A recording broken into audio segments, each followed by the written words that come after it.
Agora a gente recebe aqui no News Noite um dos principais opositores de Nicolás Maduro, Juan Guaidó. Eu vou fazer as perguntas em espanhol e nós teremos a tradução simultânea de Rafael Ribeiro. Juan Guaidó, graças por sua presença aqui em SBT News. Buenas noches. Olá, Guaidó. Muito boa noite pela sua presença aqui. Obrigado pelo convite. Juan, a oposição vê alguma resistência de aliados de Nicolás Maduro? A oposição vê alguma resistência dos aliados de Nicolás Maduro que ainda continuam na Venezuela, na sua opinião?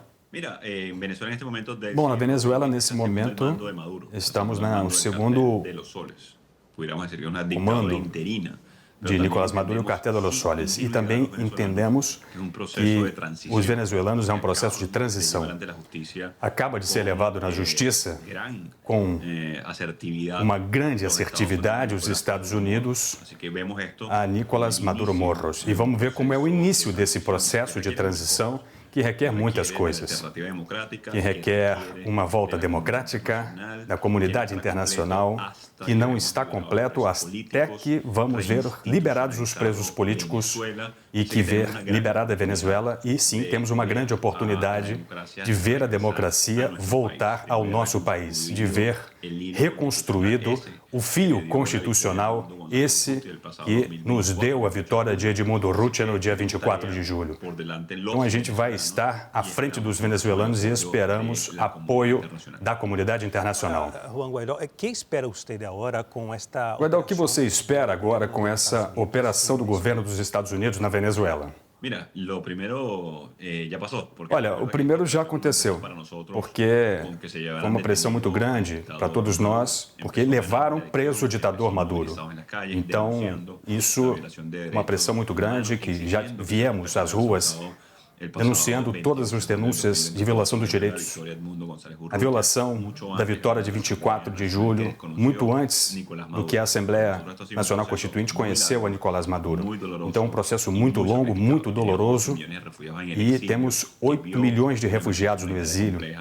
Então, é uma tarefa complexa e sofre ainda a Venezuela a recuperação total da democracia, a reconstrução de um país, o retorno de milhões de refugiados que a gente espera. Por isso, estamos no exílio, como é o caso de milhões, e possamos voltar de maneira segura para voltar efetivamente para essa reconstrução. E aqui uma frase clara que para mim é o que significa, que é enviada às redes sociais, que é o que eu vivi para ser livre. A grande inspiração dos venezuelanos nesse momento, precisamente, que podem recuperar o nosso país, que feriados dos Estados Unidos, em Brasil, Colômbia, e entender, insisto, em manter a unidade, porque teremos temporalmente, na segunda eleição do Maduro, o Cartel de los Soles é só o início do processo que estamos enfrentando a transição e a democracia na Venezuela. Agora, você poderia descrever como é o perfil da Delcy Rodrigues? O que ela fazia? O que ela atuava durante o governo de Nicolás Maduro? Bom, Delcy Rodríguez é quem coordena SEBIN, por exemplo, é a unidade de inteligência civil bolivariana do governo de Nicolás Maduro.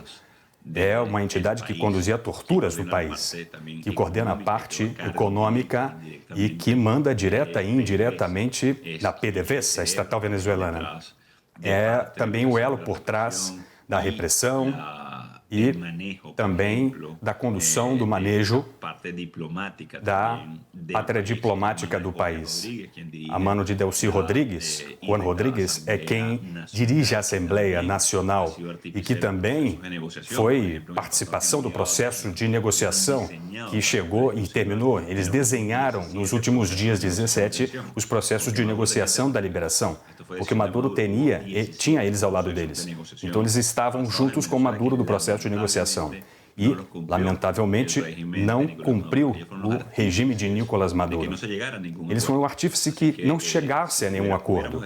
Então, podemos dizer que a Delcy Rodríguez é a ditadura interina, de momento, na Venezuela. Mas a oposição teve algum contato prévio com membros do governo de Donald Trump? Constantemente. Isso para mim não foi surpresa, foi parte do que conversamos e falamos sobre essa questão da presidência interina. Lamentavelmente, e logo depois veio a pandemia, houve uma troca de governo nos Estados Unidos e tive que reforçar no exílio onde eu estou. E no momento foi a público também, não somente a disposição dos Estados Unidos nesta operação, mas também as alternativas. As negociações de diálogo com os companheiros nesse momento, fizemos com Noruega e outros países que organizamos as eleições de 2024, para a unidade de um presidente, mas também publicamente ao Donald Trump, que tinha o Donald Trump. Então, a gente teve que estar no exílio, que podia respeitar o pleito de 2024, mas isso, lamentavelmente, eu não posso me alongar muito por conta do governo americano. Não é muito recente, faz muito tempo, e de imediato foi público. Tem muito que ser explicado. Até porque Delcy Rodrigues, como presidente do presidente Trump, disse que se não cooperava, não colaborava e se não acompanhava, também poderia sofrer o mesmo destino que Nicolás Maduro, ou até pior. Ele acrescentou o presidente Trump. Agora uma pergunta, como é que você recebeu a afirmação de Donald Trump sobre Maria Corina Machado, que ela não tinha apoio para governar a Venezuela? Como é que você e a oposição receberam essa declaração? Bom, a Venezuela, nesse momento, estava com Farc, Hezbollah, ELN, são cartéis que conduzem os cartéis de drogas. As cúpulas militares, nesse momento, a Delcy Rodrigues, formam parte também dessa trama. É uma trama que pressiona as instituições, que não recupera poder judicial, eleitoral, que bloqueia ajudas humanitárias e que requer e bloqueia e combate muita gente. Então, inclui desmontar esse aparato criminoso. E estamos conscientes e, sem ingenuidade, sabemos que essas coisas são complexas.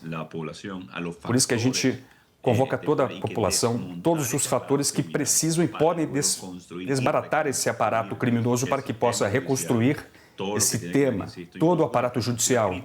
E há muita crítica a nível de seguridade social, de hospitais, de educação, e vai exigir muita força dos Estados Unidos para recuperar a nossa indústria petrolífera.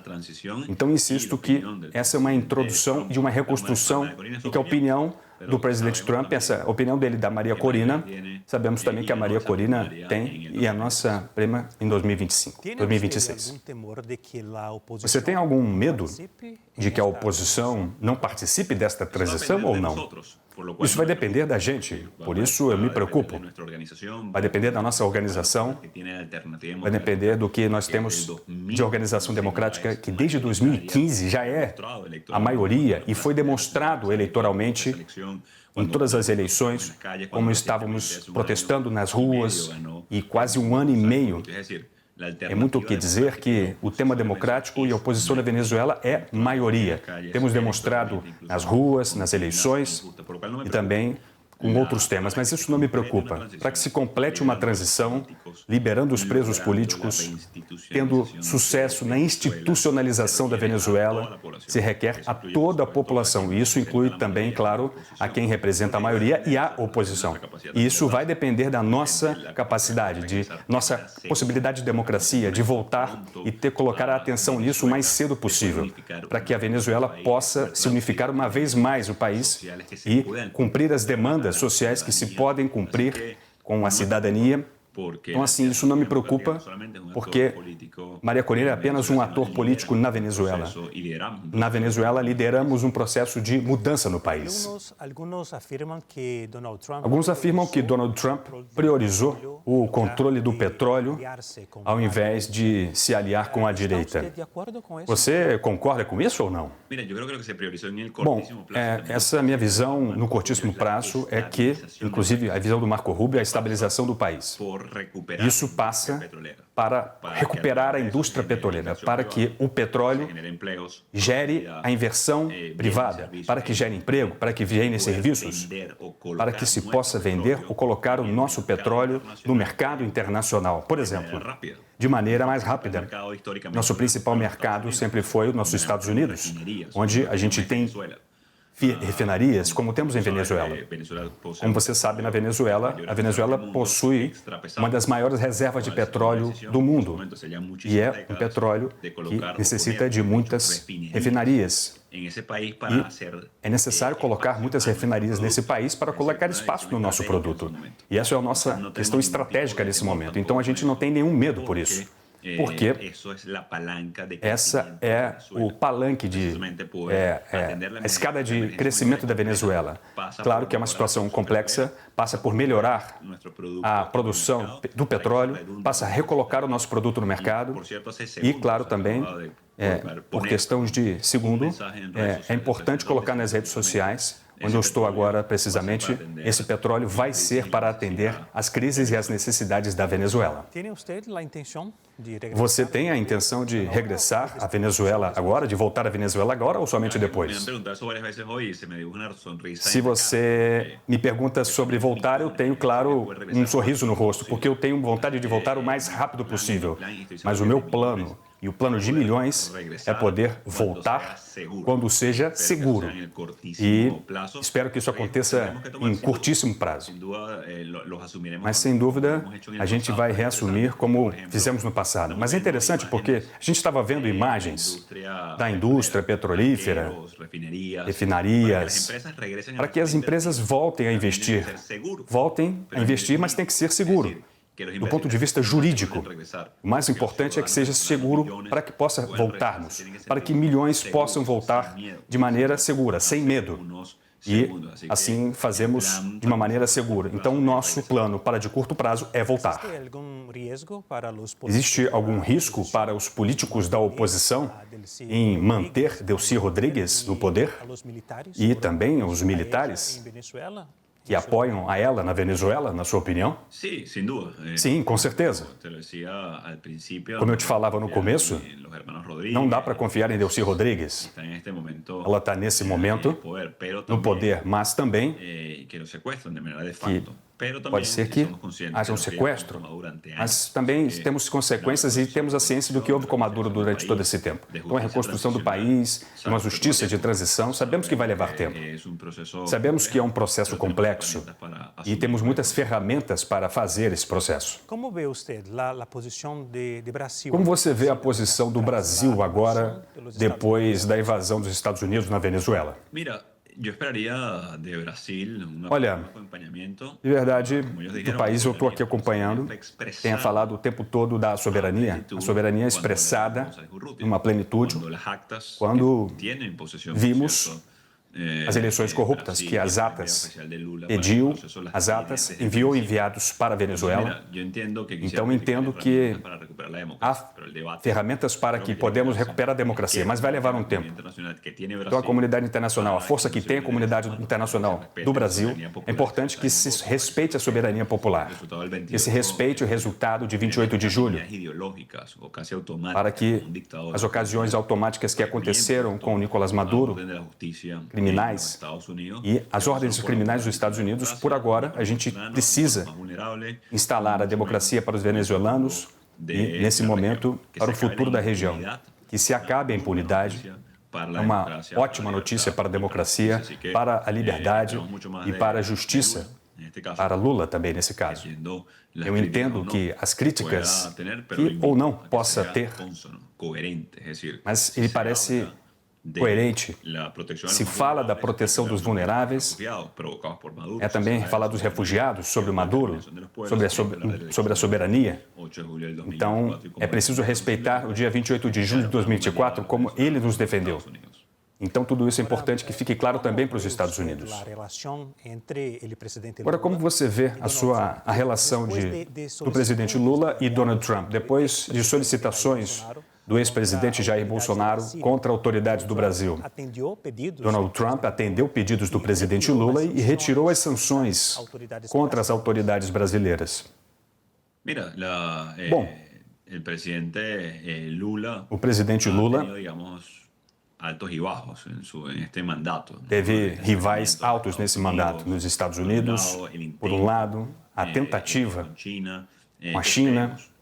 Vamos esperar que seja uma relação que seja beneficiadora para todo o continente, para os brasileiros e também para os latino-americanos, nós latino-americanos. Um aliado, sem dúvida, importante, sócio comercial, assim como são os Estados Unidos. Então, é também um aliado natural e esperamos que possamos levar as melhores relações nesse momento. Agora, Guaidó, a oposição e a direita no Brasil, na Venezuela, na sua visão, perdeu o apoio do presidente Donald Trump ou não? Olha, eu acho que com o que ele está fazendo, com a claridade que ele está levando a situação, está muito claro a mensagem nesse momento e a transição precisa acontecer. E a Venezuela é um tema que não é a esquerda-direita, é uma esquerda de ditaduras. É imponente e importante colocar na espada, e ponta da espada é Delcy Rodrigues. É preciso colocar e é preciso entender o processo. E isso está refletido nas palavras do presidente Lula. A última pergunta é sobre qual o desafio que a direita, não só no Brasil, aqui, mas também na Venezuela, na sua opinião. Bom, fazer o tempo da entrega ser totalmente livre, fazer a entrega das promessas que seja um grande desafio que se tem no curto prazo, fazer as entregas corretas às expectativas dos cidadãos, acordar a direita entre o que se pensa e o que se faz. Esse é o ótimo projeto que temos no curto prazo. A política e que tem no curto prazo, que é tomar decisões no dever no nível nacional e internacional. Agradeço a sua atenção, sua presença aqui no SBT News. Juan Guaidó. Até a próxima. Muitas graças e um saludo a todos no Brasil.